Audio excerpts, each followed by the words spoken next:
Live better and longer with the Fitzness Show, hosted by fitness expert, author, and TV personality Fitz Koehler. She'll tell you why diets are dumb, supplements are snake oil, and the truth about how you can earn a lean, hard, pain-free, and athletic body. Now for our favorite bossy blonde, Fitz Koehler.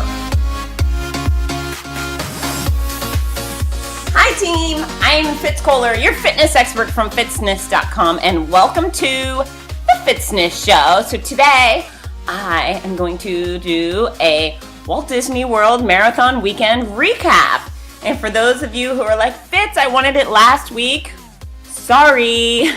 Just a reminder, I do a lot of race announcing. I travel. I own the Morning Mile, which keeps me chasing my tail. I have several interns. And we put together the Hottie Body Fitzness Challenge, and I am on the go. Oh, and I have 2 kids.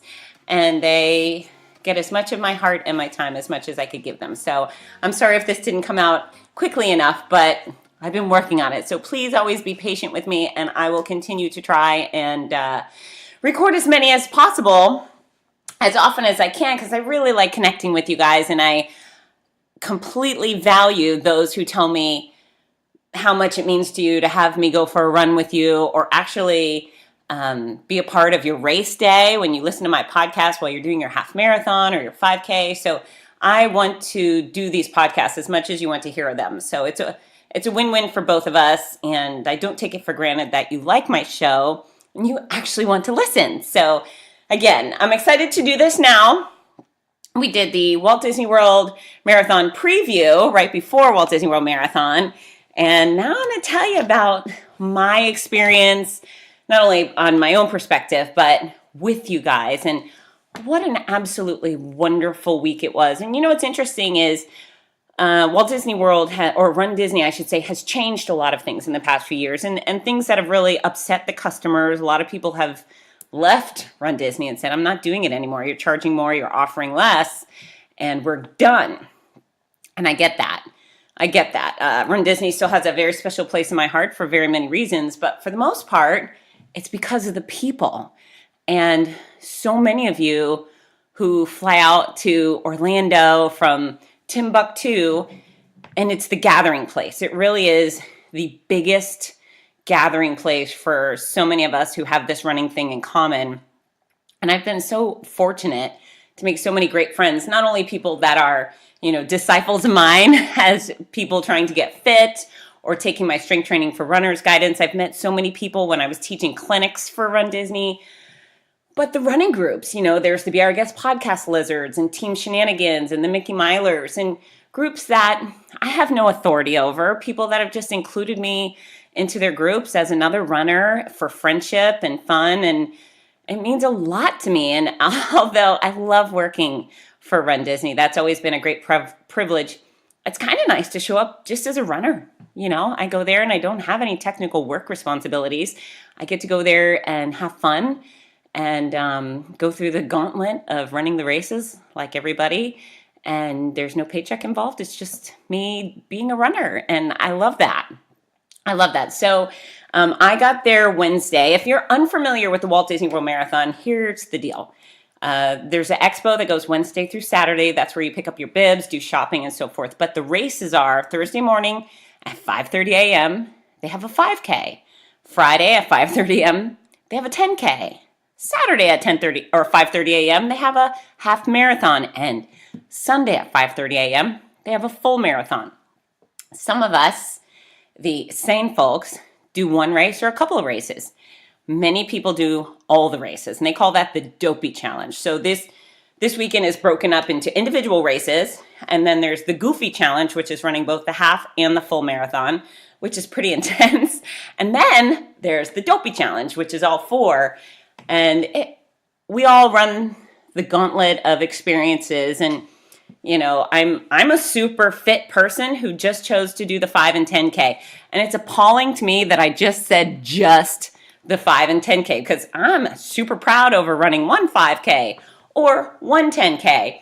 But when you get to a place like Disney with thousands of people doing all 4 races, you get into this bizarre it's not even a belittling mindset where you say, oh, I'm just running the full marathon, because you're not saying that to diminish your 26.2 miles, but to categorize yourself as, I'm not doing the whole thing, I'm just doing one race.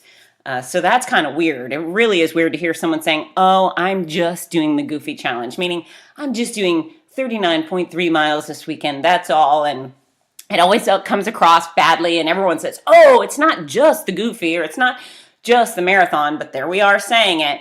But it's fantastic and exciting. And, if you've not been a part of this, you would have your mind blown, because, of course, this, I hate doing the numbers. I think it's 49.6 miles. I think it's 49.6 miles that encompasses the Dopey Challenge. But you're not thinking about, the people that look like they win a Spartan race. This is everybody, your average Joe. Walk into Walmart, anyone you see in Walmart could technically be a Dopey Challenge finisher.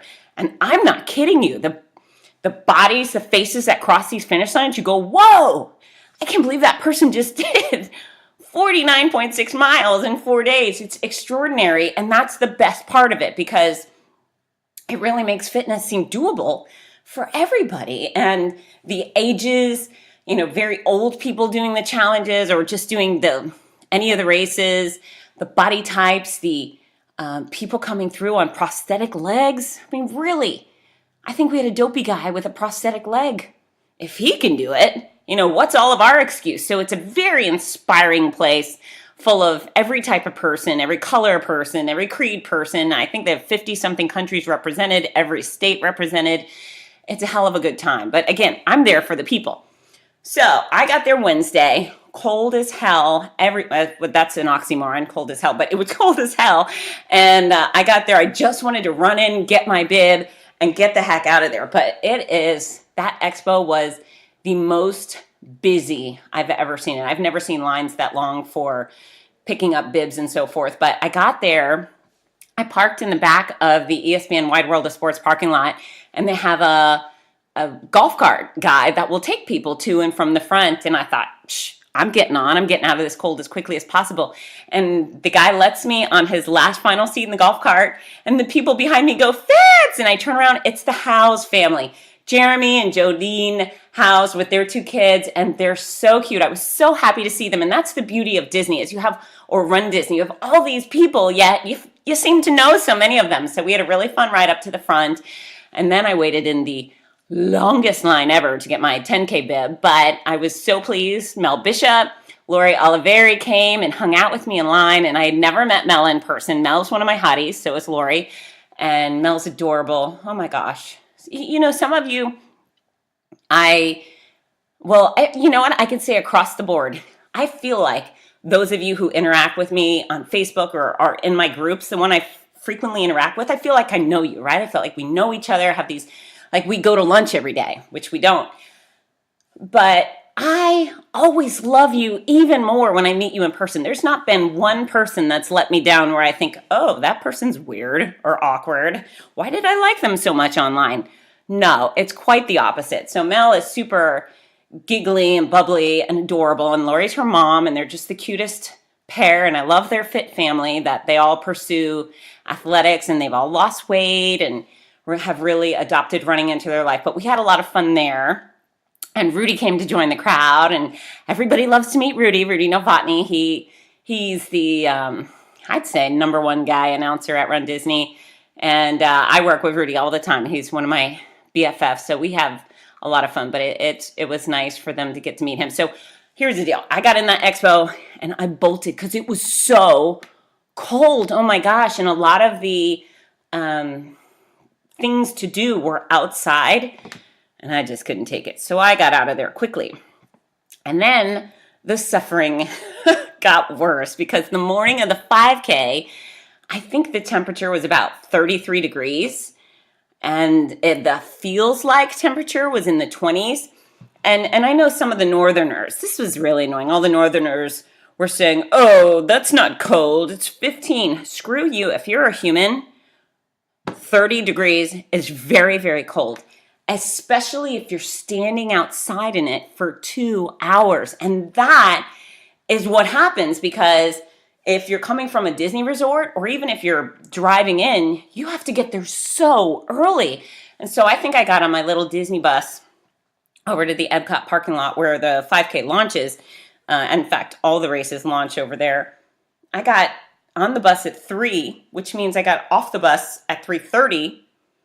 And then what am I going to do? Just stand outside for 2 hours. And so there I am outside in the freezing cold. And one would say, psh, you dress appropriately. Well, sure. But you're not just going to be standing around huddling up. You have to find clothes that are not only appropriate to keep you from dying on the spot for 2 hours as you stand out in the 20/30 degree temperatures, but then you have to run in them. Oh, not easy to do. It's really hard to find that middle ground. And so I wore some tights, legging pants, running tights, and I had a long sleeve base layer on, and I had a t-shirt over that and a jacket. I think that was it. Or maybe I had a hoodie. I had a long sleeve base layer, a hoodie, and a jacket. And my intention was when I got to the parking lot, I would check my jacket in so I didn't have to run with it, but it was too cold. So it's the first time in my entire life that I ran in a jacket. I just decided I would rather deal with 30 minutes of a little extra hot than 2 hours of frigid, suffering cold. So fuzzy hat, gloves on, jacket on. I actually put my race bib on my jacket, which is unheard of. But I was out there, and Anna Hodling, Jenny Smith, and Walter Songer, my hotties, were out there with me. We all joined up, hung out, and that was really, really fun. In fact, before I got to that point, when I got off my bus, I smacked right into Jenny Smith. M.S.E.S.S. Why am I calling her Smith? Jenny M.S.E.S.S. with her son, David. And David is someone I've interacted with for over a year now. He's a little guy, maybe 12. I'm just guessing, maybe younger. But we've had a deal. I've FaceTimed David a few times about getting him fit and getting him active, and his mom sponsored their morning mile program. And so David is now one of my morning milers, and he's run over 50 miles at school so far, and he's a total hero. He's doing a fantastic job. And so I was so excited that I was able to see him right away. His goal after the 5K was to get a hug from Fitz. My goal is to get a hug from David, and I brought some extra fun morning mile charms for him. So the second I got off the bus, boom, I run into the M.S.E.S.S. family, give David his charms, give him a big squeeze. The poor little kids. You know, you think about kids, do they really want to hug adults they don't know? I don't know. But I'm the adult who really wants to hug the kids because I love them all. And he's just so adorable. I was very proud of him. So that was super sweet. David went off with his dad and brother to take some pictures with Goofy or something like that. But anyways, I was hanging out with Jenny and Anna and Walter, who is also fabulous, all three of them. And this is the funny thing. We're just suffering, standing there cold, chatting. But they have these propane heaters, you know, the kind they have outdoors at restaurants, etc. But they're not on. They're not on. They're just out there. Yet all of us are standing around the heater. It was the most absurd moment of the week, at least, to see hundreds of people in little groups surrounding propane heaters, which were not even on. It just showed how desperate we were to get warm. As if, I don't know, magically they would, I don't know, provide some sort of heat without the propane. So they had a big tent that is normally used for the race retreat, the VIP not VIP, but the runner's race retreat, you got to pay extra for. They didn't have any of the niceties in there, but we were able to scoot in there for maybe 20 minutes and take the edge off. But out in the corral at 5 o'clock, and I started right on the dot. I was in Corral A at 5:30. Boom, I got to start running. I never ever got warm once during that 3.1 miles. Not even a little warm. There was no comfort at all. It just was freezing. I finished the race. I didn't want to take a picture. I didn't want to interact. I just grabbed my medal, giddy up, got my snack box, and went over onto the bus as quickly as humanly possible. But here's the thing is I get on the bus and it's, 6:10, 6:15, something like that. And we can't move because Rudy's still yelling, go. There's still people waiting to kick off on their race. And oh my God, I felt so bad for them because, if I started at 5:30, they didn't start till 6:20.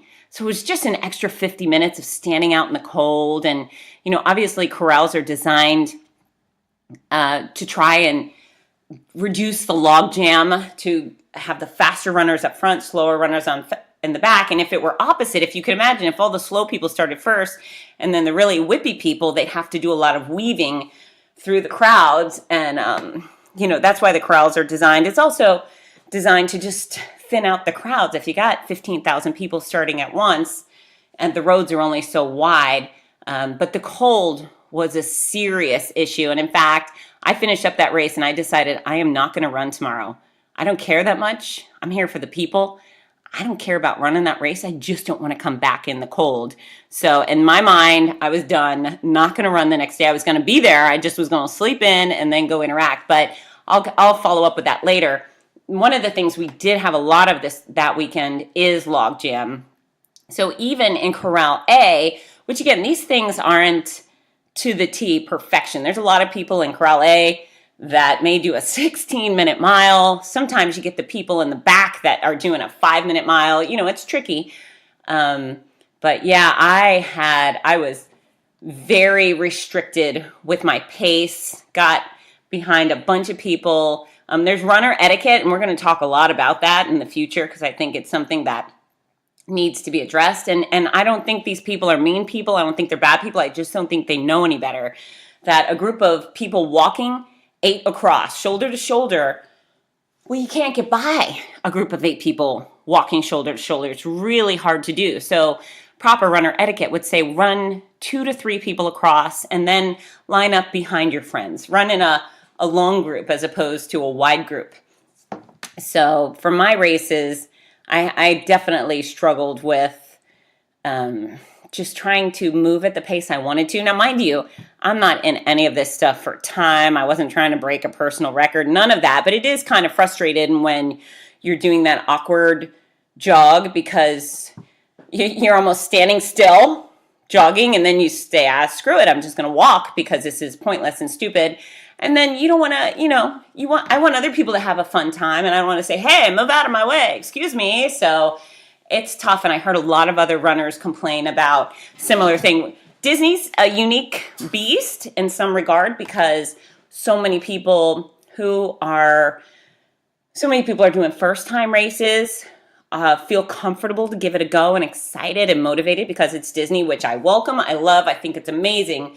It just creates a different dynamic or a more challenging dynamic than, say, Big Sur, right? The Big Sur people are pretty aggressively trained because they know what's ahead of them, where some of the Disney training tactics can be lax. It just is what it is, and it's fine.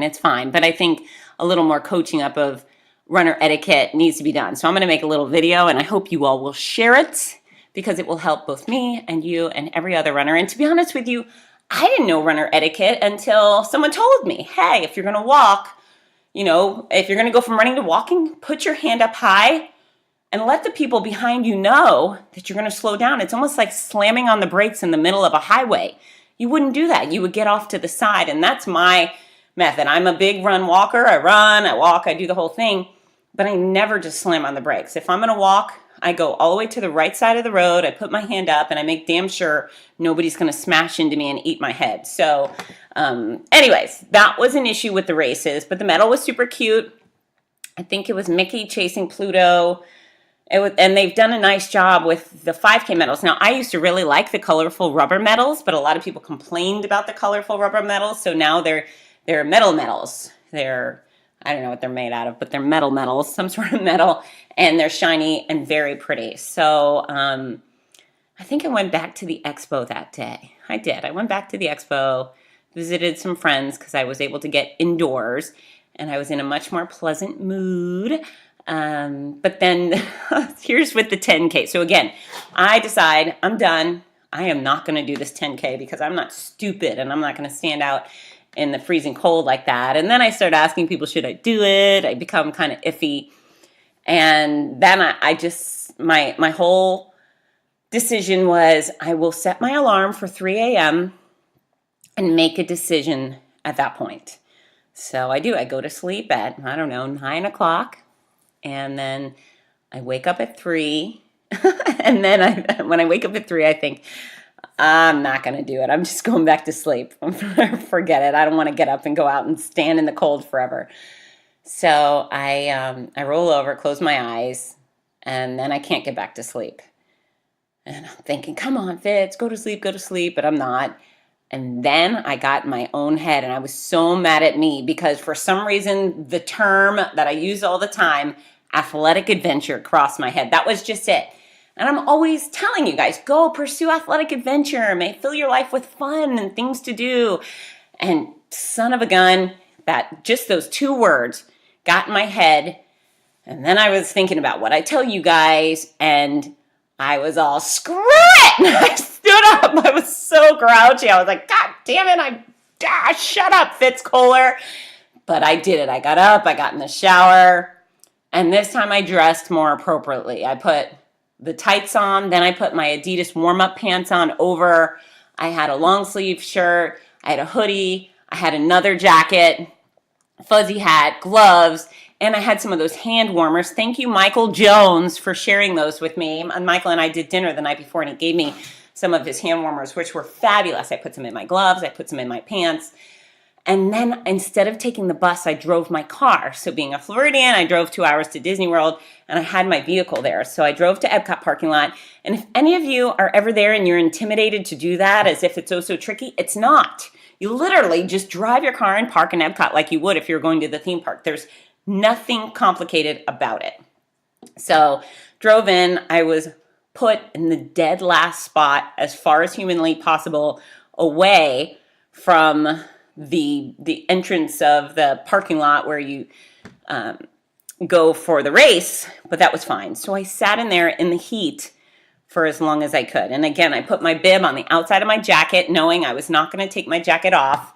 And so instead of standing out in the cold for 2 hours, I showed up at my corral at 5, and I was still supposed to be in corral A. Well, I missed it. They shut the corral, so I started in corral B, which is fine, just fine. So I started 10 minutes later than I should, I guess, but it was a lot more tolerable because of the extra pair of pants and the hand warmers and the fact that I just wasn't out there for 2 solid hours because it really was punishing. But started off again, there was a lot of log jam, a lot of weaving around people and moving slower than I had planned. But here's the deal. At mile 1, I was able to take off my fuzzy hat and gloves. I kind of shoved them in the back of my pants and ran that way for a while. And then at mile 4, the temperature dropped again. The wind picked up and it got really, really cold. So my fingers were numb, my ears were numb. So I ended up putting the hat back on and the gloves back on. And I never warmed up after that. It was cold. It was bitter cold. So once again, I got that medal at 6.2. And then I wanted to just get out of Dodge. So I grabbed my gear bag, which just had my keys and things, and I stopped to get a hot cocoa. That was nice. I did get that. But then I had the long walk all the way to my car, which felt like I had parked in Egypt. It was so far, and it was so cold, and I was so cranky. This is my idea for everybody next time. And Princess is coming up, and there's all sorts of cold races going to happen for everybody in between now and forever, right? So in gear bag, put a big blanket in there. Because I had my big, fancy, fluffy white blanket in my vehicle. So once I got in there, it was so much better. But I was thinking, why didn't I put my blanket in my gear bag? Because when you're running, underneath my jacket, even though I never got hot, I still got damp. My skin was damp from sweat. And the second you stop running, it becomes a bad experience. So put a blanket in your gear bag. That's going to be my move from now on, because those Mylar blankets, I think they're wonderful in the rain and slight temperatures, but they're not really changing your day when it's 20 and 30 degrees out. So blanket, put it in the gear check bag. Do not, when you hear temperatures 20, 30, bring layers, bring the throwaway layers. And on after the 5K, I made a video and shared it online telling people do not F with these temperatures. It's nightmarish. Dress appropriately, layer up. And people did, and they said, thank you so much. That really made things better because it was horrible. And it's hard to understand how horrible it is until you're standing out there for 2 hours, and then you got your jerk friends from Pennsylvania, Minnesota going, there's a blizzard here. You're not really cold. No, really, we were cold. So shut up. Yes, I'm pointing my finger into my computer to try and poke those of you in the chest who made such rude comments, but it was really cold. So I was super happy to be done with my races. Hooray! And I would have done the half, but here's the deal. I've done the half marathon course at Disney so much I'm bored with it. If you're a first timer, a third timer, maybe it's still got some glitz and glam for you, but I just can't do it anymore. Mentally, I'm done. If this would be a course through any place else, I would have run it, but I just couldn't. I can't do the U-turns. I can't do the overpass. I like feeling like I'm going someplace. I like the fact when I started running Disney, everything seemed new and interesting and different. At this point, I feel like I could tell you exactly where every character stop is along the course, where they're going to have a DJ, where they're going to have a limousine parked with some music. I need some more mental stimulation, and it's not there right now, at least not for 13.1. If you give me a 13.1 through Chicago or Hawaii or someplace I've never been, I'll go for it. But I'm just literally bored with the course. So what inspires me more is getting to be there for my friends. And I have a great luxury where I'm always given an invitation to the VIP tent, and that's where I park myself. And that's absolutely 1,000 trillion% where I would rather be on those days, because getting to support you guys and be there right before you hit the finish line is magical. So before I get to those races, Friday night, we had a dinner for my Hottie Body Fitzness Challenge group. We went to, I think it's called the Boathouse in Disney Springs. Nicole Schuster, thank you. She arranged it and put an invite up on our page. And I mean, we had 20-something people show up, and it was so much fun. And I couldn't be more proud, because these are people that are doing my strength training workouts every day, or using the strength training for runners to prepare for the races. They've used the exact formula for weight loss, and they've lost 70 pounds, 30 pounds, 50 pounds. Melissa DiStefano, 80-something pounds. Rob Stewart, 70 pounds. Michael Jones, 70 pounds. Mel Bishop, I don't know how much she's lost, but man, she's lean. The Lawrences were there. Stephanie Szymanski, who wins these races, she was there. I can't forget everybody. Karen Gordon, Julie Marino. Oh, it's killing me. I shouldn't have said any names, because I won't say them all. Blowing my brains right here. But, and Nicole Schuster's dad, Rick, was there, and he was super cool. Lori Oliveri was there. Blah, blah, blah. We had a lot of people, and it just is a source of pride for me. I really, I'm grateful, all of you who come to me for advice, that you trust me enough to let me into your life and let me help you change your health. That's a big deal. You only get one heart. You only get one set of lungs. Only, your joints are unique, all of these things. And when you follow my advice, I'm having an effect on those parts of your body, and it means a lot to me, especially when you have so much success. So it's just really fantastic to be surrounded by you all and get to know you even better than I do online or at these other events. So the dinner was a blast. Lots and lots and lots of fun. And I finally got to do a Suck It Loser post. So if you're familiar with Team or not Team Run Disney group on Facebook, they are snarky and sarcastic. There's a little mean-spirited thing going on there, but they're funny as heck. And they have a thing called Suck It Loser. It's hashtag SIL. And apparently you can only post a photo and hashtag it Suck It Loser if you are having a cocktail on Disney property. Now, these folks are hardcore Disney, and it seems like all of them are always at Disney drinking. And so I'm rarely at Disney, nor do I rarely drink. But that night, I had a gin and tonica, and I invited my partner in noise, Rudy Novotny, to pose for a Suck It Loser photo with me, and I was very pleased. I got to post that because I did it once before. I actually was giving out free registrations to one of the races I run, and I thought I would offer it to some of the folks in that group, and I did the hashtag SIL, and I was berated for it because I'm apparently a big loser. So this time I got to do it right, and it felt very cathartic to finally have a quality Suck It Loser photo. So I'm more of a lurker in that group, I just I just enjoy their snarkiness. It's pretty fabulous. But on that night, triumph was had that I got to post, and of course at Disney World in specific, Rudy is a highlight. So to suck it loser with him, that was a tremendous treat. So anyways, great dinner. And the next morning I didn't do the half marathon. I got to dress in wonderfully comfortable clothes. I think I might have been in jeans. No, whatever. Doesn't matter what I was wearing. I was in wonderfully comfortable, warm clothes. And I got my butt over to the finish line of the half marathon. And so before you cross the finish line, on the right-hand side of the finish line chute, there's a big white tent. That's the VIP tent. They have the Disney executives are in there, Run Disney staff. The winners are invited in there. So if you won the whole thing, you get to go in, like top 3 are in there. And then a handful of extras, maybe sponsors, and me. So everybody's in there having breakfast and being warm. There's the race finish line is on a TV.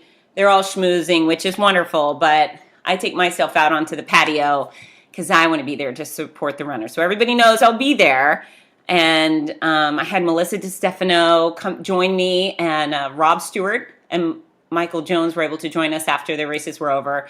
And they were miserable because it wasn't that the 13.1 was hard for them, but they were miserable because they were so cold. But I was able to get and give so many wonderful hugs. I mean, you guys you really are the highlight of my life, my professional life. It means so much to be able to have those moments with you. And of course, there's some people that were going for actual time that they flew across the finish and waved, and that was great. But I really have a heck of a lot of fun, and it's always been my priority to stay to the very last finisher, which is a really cool thing to do because, the winners are neat, and I totally appreciate their athleticism, but it's the final guy. Who is that person? Who is that person who took the max amount of time yet still crossed the finish line? And it's the same exact distance, the same exact start and finish line as the winner took, and they get the same medal. And I just admired the people because it's a lot harder to be out doing a 5-hour marathon than it is a 2-hour marathon. And that seems contradictive. But if you're in good enough shape to do a 2-hour marathon, you're probably not or a 2-hour half marathon, you're not suffering too much. If you're out there for 5 hours, yeesh, that's a burden. That means you have been killing yourself to get there. And so I admire that. Sunday, full marathon. This is where the big party happens. I got to wake up a little later because nobody was crossing the finish line at 7 o'clock. But I was actually in the VIP tent for the winners to see them on Sunday, which was nice. It was the first time an American had won that marathon in 5 years. So that was kind of cool. A little kind of hard to hear that announcement made, but after the fact, we heard it. And then the dopies came in. And so we had a lot of cool, just quote unquote, I hate saying that, single marathon runners, people who ran the marathon singularly, but holy mackerel, just such a fun day. I think there was 25,000 people ran the marathon, 22,000 people finished it.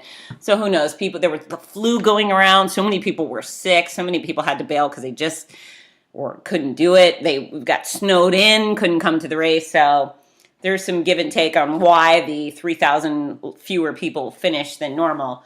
But wow, it was a fabulous party. And I think the philosophy for most of the dopey challengers is not to go as fast as you can at any point. In fact, I do believe there's a lot of, hey, I've got 3 more races to do. Let's walk this 5K. I've got 2 more races to do. Let's lollygag on the 10K. Let's lollygag on the half. It's not about the time. It's about just getting through it. And for these people, I think the greatest burden is waking up at 2:33 a.m. 4 mornings in a row, standing out in that freezing cold for 2 hours, 4 mornings in a row. So my invisible hat is off to them right now because of the grittiness of just doing those things. Forget the 49.3 miles. Yikes. A lot of burden goes into that sleep schedule. And here's the thing. I called them robot people in my Walt Disney World Marathon preview episode of the podcast, but I think they are robots because those are the same people out drinking all day, going to the theme parks all day. I don't know how they do it. I am not made of steel, and I would have to be in order to get so little sleep and drink so much alcohol and go to the theme parks. Yikes. I don't know how they did it. But they did it. And so I really got to be there. I must have had 1,000 hugs that day. There's a lot of people running through the race who don't know me from Adam. And that's just fine. And then there was a magical amount of people who came over and gave the big hugs. And we took the selfies. I got the sweaty hugs. And the amount of people who collapsed and cried in my arms was pretty sweet, pretty special. And it's interesting because so many of you messaged and said, I'm sorry for crying in your arms. I couldn't believe I was there. And I thought, what a gift to me to be that person there for you. And I love you so much. I'm so happy to be there for you. So it was great. How many people came through with a beer in their hands, with a margarita? There were far fewer turkey legs this year than there were last year, because gross, ew. But there was some dude who ran by with a massive donut, just holding it up for the announcers to see. And always huge kudos to Rudy and John Pelkey, who they are the dynamic duo. They're so fun. I love their deep, burly voices. The comedy there is fantastic. Those are the guys where you don't put on script. You give them a bullet point, say, don't forget to recognize these sponsors, get these points across, but they are comedy, entertainment gold on the microphone together. I love them. Cree Kelly joined in, and he's such a lovely man. He's been hosting the Disney World Marathon for 24 years. I think he missed the first year, or maybe he missed one in between. I know he had cancer treatment about 5-6 years ago. So I know he's done 24 out of the 25, and this was the 25th anniversary. This was also the 5th anniversary of the Dopey Challenge. So there's some perfect marathoners, some perfect dopies. The people that have run all 25 of the Disney marathons so far, they are guaranteed free entry for the rest of their lives to that marathon, which is pretty special. But Cree's a sweet potato and genuinely loves the runners too. So I'm grateful to have those friends and work partners. They're absolutely wonderful and very genuine in their efforts to take care of you guys. And when you cross the finish line and they call your name, they're genuinely excited for you. And not all announcers are like that, but they really genuinely care. So it was a wonderful day. It was absolutely wonderful, and the amounts of hugs were fantastic, but I just took so much pride in all of you. And some of you said, I think Julie Marino said is it Julie? It was Lori Weiner who said it was her final 2 miles of the marathon were her fastest. It might have been Julie. God, I'm sorry, ladies, getting confused. But Mark ran with his daughter Jill. It was his very first marathon he ran this time, and I've told the story a few times, but Mark got into running. He and his wife used to go support his daughter Jill as she ran Disney races, and they really enjoyed supporting her together. Then his wife had breast cancer, and she passed away, and so Mark went back to support Jill at a race, and he found it was no fun without his wife. So he asked her if he could join her for a race, and he started with a 5K, and since then they've done many half marathons together, across the globe, in fact. Run Disney Paris, Run Disney California, and Walt Disney. But this year, it was his very first marathon, and I couldn't have been more giddy to see him running up. He was wearing this beautiful red My First Marathon t-shirt, and here's the deal with Mark. He's also being treated for bladder cancer. So, what kind of hero to go to decide I've got cancer, and he's had it for a long time. He's been fighting this for over a year. He decided to train for his first marathon, and his doctor supported him, and he did it. And it was very special to be there. And the hug is one I won't forget. And I know he'll do many more marathons in the future. And I think 4 days after his marathon, he began chemo for bladder cancer. So, Mark, so proud of you, always rooting for you. And in fact, I'm going to give you a plug soon because I have your phone number. But magical day. Oh, Richard Green. So Richard Green's my guy in California. He's a hottie. He's lost 160 pounds. And he literally did couch to 5K and then pushed it and pushed it and pushed it. And I've had the luxury of doing the tango across the finish line with Richard Green, who he and his wife are ballroom dancers. But we've tangoed across a finish line a few times. And this time he had to walk the marathon because he's having some medical issues. He came. I was so excited to see him, and he's super tall. I think Rich is 6'6". So I'm jumping up. I climb up on the fence. I give him a big hug, and Michael Jones is going to take our picture. And I lay this big smooch on Richard's face, his cheek, and he had this look of absolute horror and pain, as though my kisses were filled with acid. It was spectacular. It was so great. So sorry for torturing you, Richard, but I couldn't help myself. And Ken Allegre, I got to give 2 kisses to. I think that's our thing now. I think Ken gets finish line hugs and kisses. But just a wonderful, wonderful week. The temperatures were much better for the half and full marathon, and I was grateful for the runners for that. And, you know, even though things have changed with Run Disney and they've hemorrhaged a lot of loyal customers, some of them came back this year. And Eddie McCoy is infamous in Run Disney circles, a great guy, and he's switched to triathlons. He's an Ironman. He's doing a variety of multi-sport races. But Eddie, he put on Facebook, and he's very blunt, which is one of the great things I love about Eddie, is he said, you know, I really have been sick of Run Disney, and I didn't want to come back, but I came back this time, and it was so fun. And I think so many of us have that in common, that I'm not sure that they've improved the things that they've let go over the years. I don't think there was any improvement in the course or the entertainment or any of those things. However, we had each other, and we had a wonderful group of people, and everyone was in really good spirits, despite the flu going around, despite whatever nasty bug was penetrating the entire country. People had a fabulous time. So I'm grateful I was there. I will be a princess. And again, no interest in running that half marathon. I'll probably do the 5 and 10K. But I just want to see you guys. I want the hugs. And so thank you for those of you who who was it? Oh, Tim.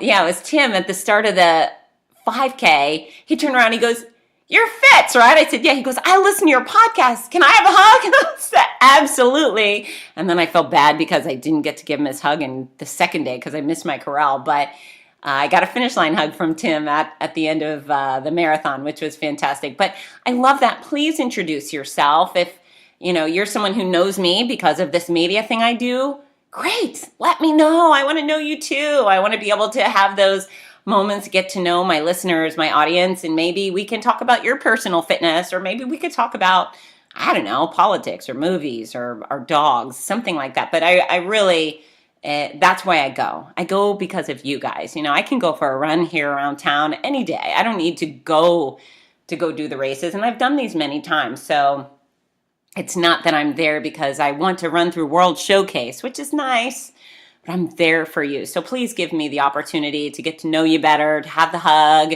to share the moment. If we're having a dinner, please join us. I am literally there for you guys. And I know so many of you are like that too. Maybe you're not there for me, but you're there for each other.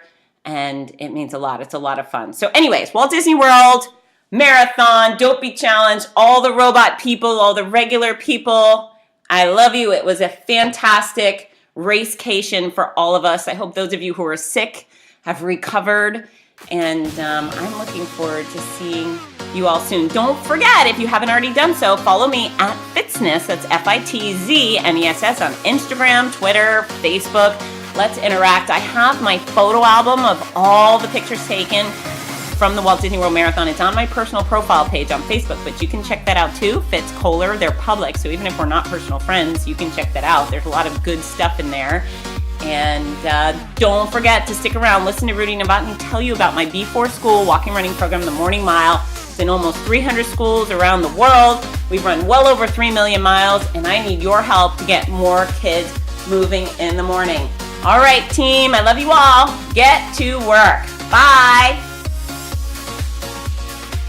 Hi, this is Rudy Novotny, the voice of America's Marathons. We all love how much running has benefited every aspect of our lives, so much so that most of us only wish we'd started sooner. Wouldn't it be wonderful to give the opportunity to children of today?